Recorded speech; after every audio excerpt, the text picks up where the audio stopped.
શું MNPS અને sudden death syndrome વચ્ચે કોઈ સંબંધ છે? સડન એડલ્ટ ડેથ સિન્ડ્રોમ એ સૌથી ચિંતાજનક અને ન સમજાય તેવા તબીબી રહસ્યોમાંનું એક છે. કોઈ વ્યક્તિમાં બીમારીના કોઈ ચિહ્નો ન દેખાયજતા તેનું જીવન અચાનક સમાપ્ત થઈ જાય છે, જેના કારણે ડોક્ટરો અને પ્રિયજનો પાસે આ પ્રશ્નનો જવાબ નથી કે શા માટે. વિશ્વ આરોગ્ય સંગઠન અનુસાર અચાનક એરિથમિક મૃત્યુ દર વર્ષે વિશ્વભરમાં લગભગ 5 મિલિયન લોકોનો ભોગ લે છે. યુરોપ અને યુએસમાં તે હૃદય રોગથી થતા પુખ્ત વયના મૃત્યુના 20% સુધીનું કારણ બને છે.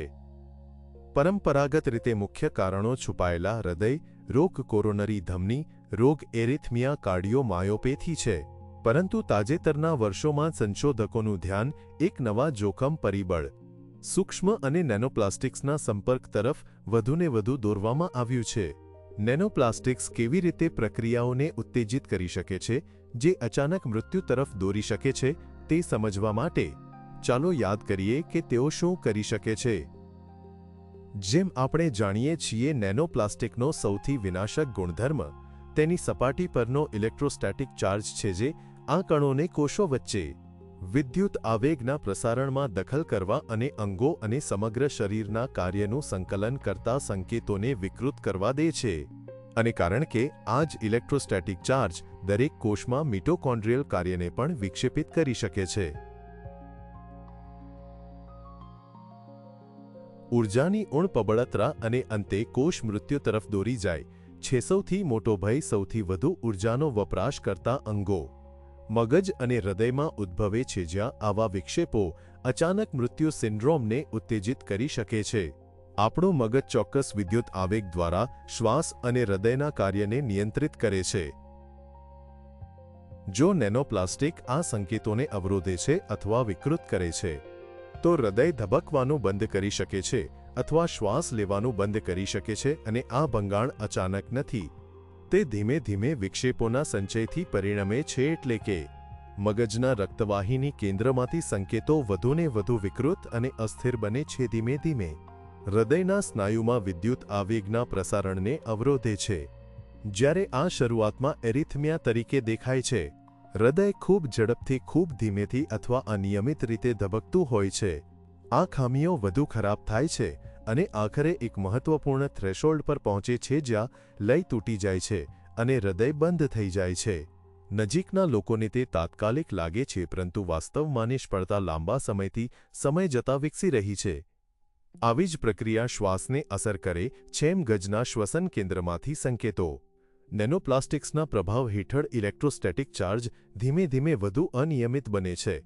નિર્ણાયક થ્રેશોલ્ડ ઓળંગી ગયા પછી અને મગજના આદેશો હવે પસાર થઈ શકતા નથી. શ્વાસ સંપૂર્ણપણે બંધ થઈ જાય છે.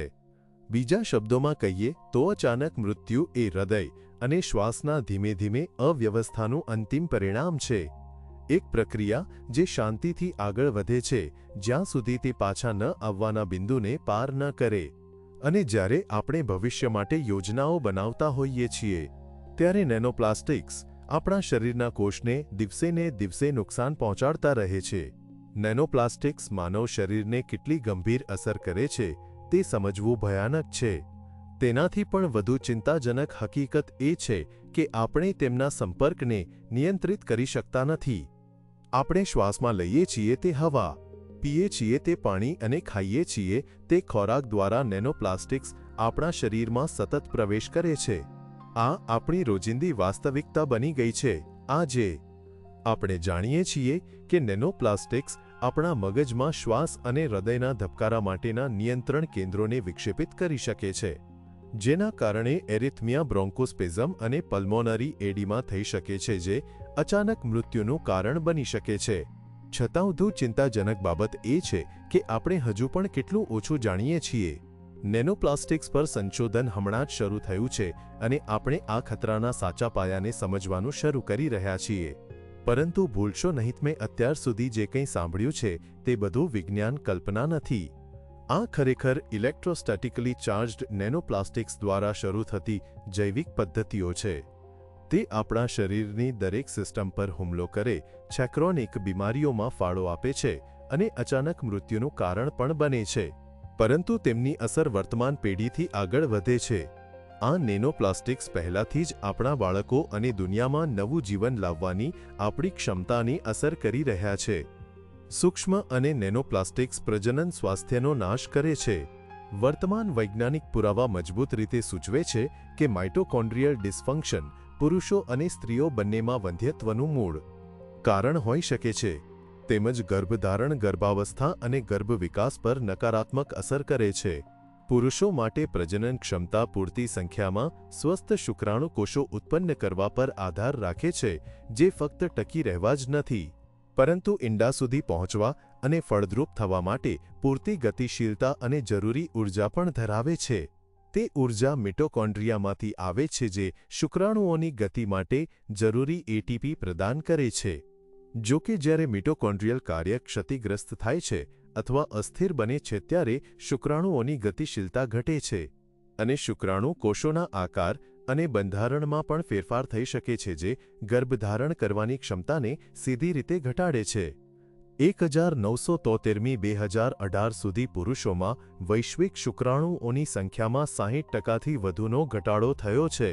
પ્રજનન ક્ષમતાની વાત આવે ત્યારે આપણી પાસે કદાચ બે મહત્વપૂર્ણ મુદ્દાઓ છે, કારણ કે તે ચોક્કસપણે ઉમેરણો છે અને આપણે ઘણા સમયથી જાણીએ છીએ કે ઉમેરણોમાં અંતઃસ્ત્રાવી વિક્ષેપકારક ગુણધર્મો હોઈ શકે છે અને તે પ્રજનન ક્ષમતાને પ્રભાવિત કરી શકે છે, પણ તેઓ પોતે પણ કણોનો ભાગ હોઈ શકે છે, કારણ કે કણો ઘણી રીતે ચીની વૈજ્ઞાનિકો દ્વારા હાથ ધરવામાં આવેલા અભ્યાસોમાં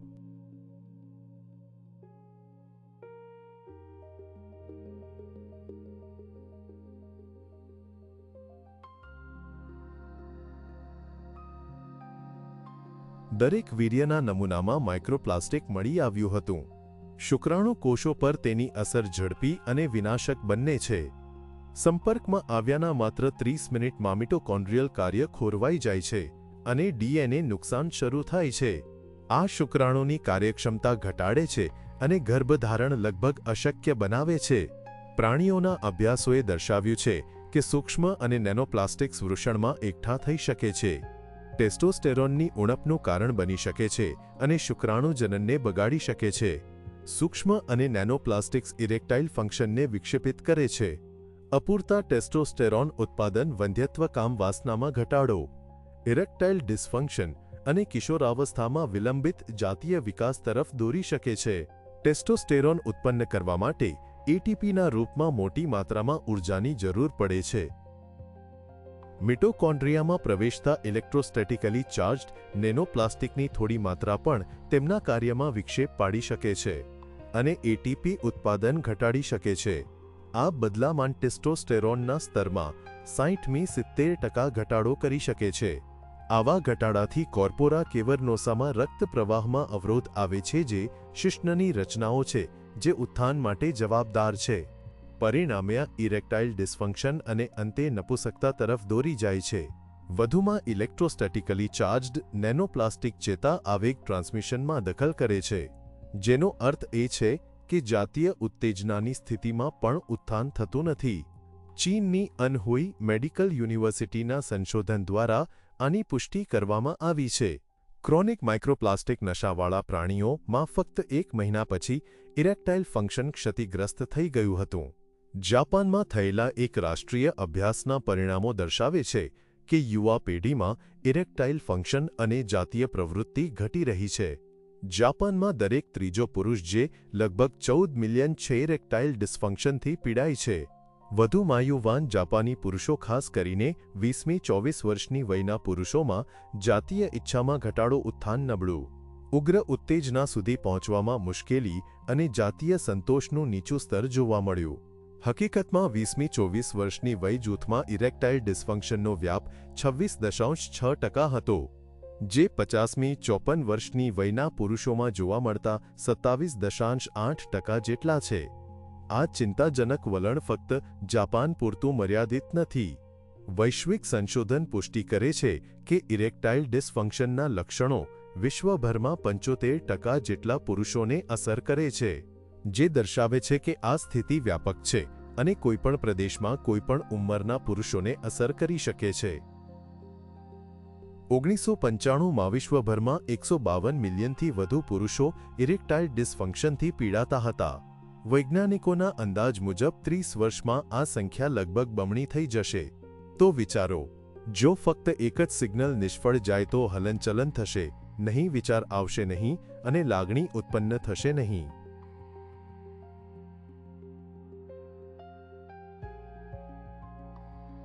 માનવ જીવનના સૌથી ઘનિષ્ઠ પાસા માટે પણ આ જ વાત સાચી છે.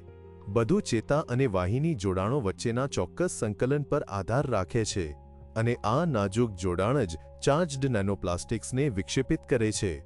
ઇરેક્ટાઇલ ડિસફંક્શન હવે દુર્લભ સ્થિતિ નથી. તે એક વ્યાપક વાસ્તવિકતા બની ગઈ છે જેના લક્ષણો હવે વિશ્વભરમાં 75% પુરુષોમાં જોવા મળે છે. કલ્પના કરો કે તમે એવા પેરાશૂટથી કૂદકો મારશો જે ખુલવાની શક્યતા 75% છે. શું તમે પણ એવું જ કરશો? આજે મોટાભાગના પુરુષો આવું જ અનુભવે છે. સ્ત્રીઓની પ્રજનન ક્ષમતાની સ્થિતિ પણ ઓછી ચિંતાજનક નથી.